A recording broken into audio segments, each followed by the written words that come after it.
Assalamu alaikum warahmatullahi wabarakatuh. Ashama arkafuune hordoftoota fi kabajamtoota sanyii mootii jira jirtu nagaa keessanii alhamdulillah galata rabbii ani nagaa kooti. Hordoftoota fi kabajamtoota kiyya like share subscribe gochuudhaan na guddisaa na bira jedhaan isiniin jedha. Hordoftoota kiyya yaadan qabu jechuudha. Tokkoffaarratti warroonni jechuudha na hordoftan hundi keessanuu wantan ani haasa'u jechuudha tokkoffaarra jammare haga dhumaatitti jechuudha wanti nani dubbadhu osoo hin dhaggeeffatin koomentii naan kaayinaa jechuudha maaliif yaadichi suni garatti bahee waan maalii akka nani dubbadhe maalirratti akka nani xumure hin beeytanii jechuudha kanaafuyyuu gizee baay'ee nan arga jechuudha koomentii kiyya jalatti osoo waan irraa dubbadhe san jechuudha haga dhumaatitti hin dhaggeeffatin koomentii naa kaayu jechuudha. Maaliif koomentii isaanii irratti hin beeksisa waan ta'eef fakkeenyaaf osoo yaada isaanii na fixachiisaniiti koomentii akkasii naaf hin kaayanii jechuudha. Innaa kanaafuu akkasiin isin jedha hordoftootaaf kabajamtoota kiyya akkuma beekamu jechuudha gizee ammaa kanatti tokko irratti gabaan addisiin nu dhufee jira jechuudha. Gabaan sunillee maali hojjetanii duraan kan nasriiti amma immoo jechuudha. Asliitti deebisan asliidhaan fakkaate asliitti deebisan doktora aslii jechuudha. Isatti deebisanii hordoftoota kabajamtoota kiyyaa nuti jechuudha shamarran Oromoodha. Oromoo warri taane jechuudha. Oromoo jennu kana jechuudha namni hundi afaan Oromoo haasa'ee fi Oromoon jedhamu jechuudha. Takka baay'ee mashiitutu jira gandeen jechuudha. Maaliif shamarri Oromoo takka jechuudha gizee dubbattu kibirii yookiin dammoo jechuudha. Isaalfatti jechuudha waan tokko waan hin taane tokko waan rabbiin baqa waan shamarri saalfattutu jira jechuudha. Waan shamarri dubbattutu jira waan shamarri saalfattutu jira jechuudha. Wayitii ammaa kana keessatti jechuudha tokkokiin ingidii gabaa maraatuuti walumaa galatti jechuudha beekamaadha. Kun beekamaadha jechuudha. Garuu jechuudha waan hin taane shamarran keenya ijoollee keenya warroota ganaa jechuudha lafa dhufaa jiranii barsiisaa jiranii jechuudha. Waan inta maaliif namni jechuudha wauma barata jechuudha fakkeenyaaf waan tokko har'a yoo argan atis boru baatee akkuma nama sanitti dubbatta jechuudha namni hin barata waan namni ijaan waan tokko laalu jechuudha waan san hin barata fakkeenyaaf yookiin gaafuma aarii tokko jechuudha akka nama sanitti dubbata jechuudha ol bahee kanaafiyyuu nuti jechuudha ilmaan safuu beektuudha safuu eeggadhaan isiniin jedha hordoftootaaf kabajamtoota kiyya shamarri takka jechuudha dhiira barbaadee osoo hin ta'in inni barbaadee fuudhuu qabaan inni barbaadee jaalachuu ni qabaan jechuudha shamarri widdiidha warqiidha warqii caaltu jechuudha san warqii caaltudha jechuudha shamarran kanaafiyyuu ofirraa kaseessina hordoftoota kiyya nuti jechuudha ijoollee shamarranii baay'ee widdiidha qaaliidha jechuudha wallahi qaaliidha laal qaalii jennaan qaalii namni tokko jechuudha harka isaa kana akka nanarra kaayachuudhaaf jechuudha gatii baay'ee waagaa baay'ee kaffaluun isa barbaachisaa jechuudha malee nuti jechuudha kadhannee kana heerumnu osoo hin ta'in nu kadhataniiti jechuudha ka heerumu nu kadhatanii jaalalli qixxeedha garuu jechuudha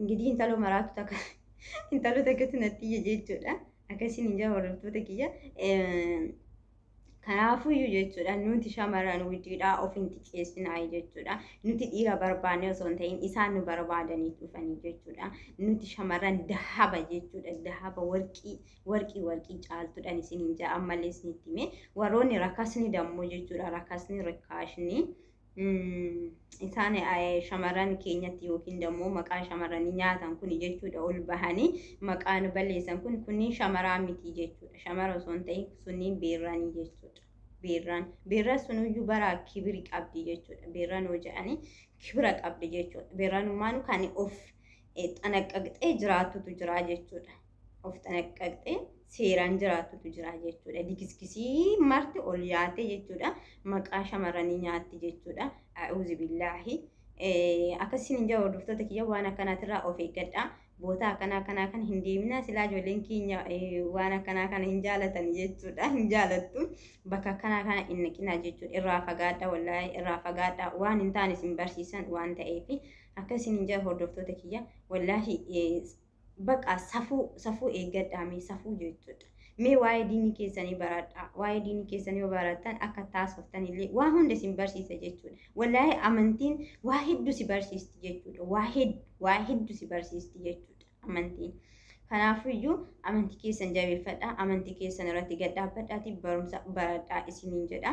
Hordoftoota kiyya akkasii meental sun jechuudha waan ishiin lakki isiniin dhageechisuyyuu wallaahi isiniin dhageechisuyyuu. YouTube kiyya irratti wanta akkanaa qallaaliin kun jechuudha dubbatamuu hin ta'u. Akkasiin jedha hordoftoota kiyya waan badduurraa of eeggadhaa, waan hin taane irraa of eeggadhaa isiniin jedha hordoftoota kiyya. Nuti jechuudha kan biyya keenya baane hojjetannee nagahaan jechuudha biyya keenyatti galuudhaaf malee biyya ormaatitti deemnee heerumuudhaaf miti. Tokkoffaa irratti biyya ormaa kan deemnu shamarran biyya ormaatitti heerumtan kunillee jechuudha of xanaqqaqaatii biyya keessatti galaatii kibiriidhaan heerumaa jechuudha karaa maatii keessaniitiin.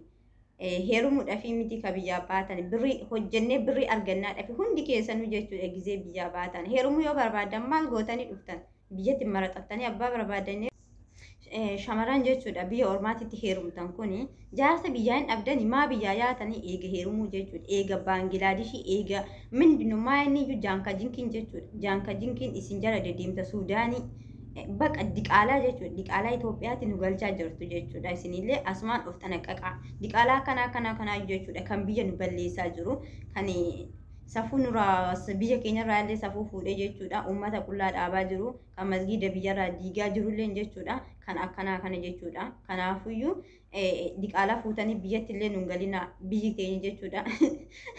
Habashaan teenya diqaalaa of keessatti hin guddistu jechuudha. Ofuu hin dandeenye jechuudha. Diqaalaa ormaa biyya keessatti nu guddisuu miti ofuu keenya hin dandeenye jechuudha. Kanaafiyyuu shamarran keenya of xanaqqaqaa jechuudha. Hojiidhaaf birrii barbaadaniiti jechuudha kan biyyaa baatan malee diqaalaa dhaluudhaaf miti jechuudha. Heerumuudhaaf miti jechuudha. Birrii keessan funaannadhaatii waan hojjettan hojjedhaatii karaa biyya keessatti galaa dhiira yoo barbaadan dhiira akkamii qabna biyya keenya jechuudha. Kan biyya kamiitinuu kan hin madaallamne jechuudha. Dhiira Itoophiyaadha eenyu biyyuma kamirraayyuu jechuudha kan isaan gahu hin jiru jechuudha. Kan isaan gahu hin jiru. Dhiira ta'een jechuudha qaqqaalii wantana dhiistanii maal gootanii dhiira biraa jala deddeemta. Kanaa bara kan saala hin qabne jechuudha. Kan TikTok irratti illee ol bahee jechuudha. Na fuudhii boo'icha karaa jechuudha. Kan akkanaa kana kan baqa Baanglaadeshii fi Suudaaniin itti taphatee achi darbee kana jechuudha. Qullaan ol baatee maali makiyaabbii maali ka jedhan san ofi dibdee jechuudha. Fuula of balleessitee camallaqamtee jechuudha. Asirra baatee maqaa shamarranii nyaattu jechuudha. Kanaafiyyuu obboleewwan kiyya of kabajaati sinisiraatiidhaan jechuudha. Kabaja abbaatu kabajaa fi teessoo abbaatuuf jalatti qabamu maal jedha jechuudha Oromoon gizee himammaaku. Kanaafuu jechuudha of kabajaati jaarsa yoo barbaadan biyya keessatti galaa heerumaa ilma Itoophiyaa ilma Oromoo ta'e yoo Amaarallee taata Amaarallee Itoophiyaadha baqqaan Itoophiyaa taanan biyya keessatti galaatee heerumaa kama ta'e iyyuu haa ta'u biyya keessatti galaa heerumaa yookiin biyya kana biyya ormaatitti illee jechuudha yoo kan heerumtan ta'e dhiira biyya keessatti heerumaa jechuudha. Kan biyya ormaa kumaa isin hin gootu jechuudha. Gizee isinirra dabarfattee isin gattee deemti malee abadan isin fudhattee hin galtu. Abadan biyya ofiitittiin isin hin galtu jechuudha.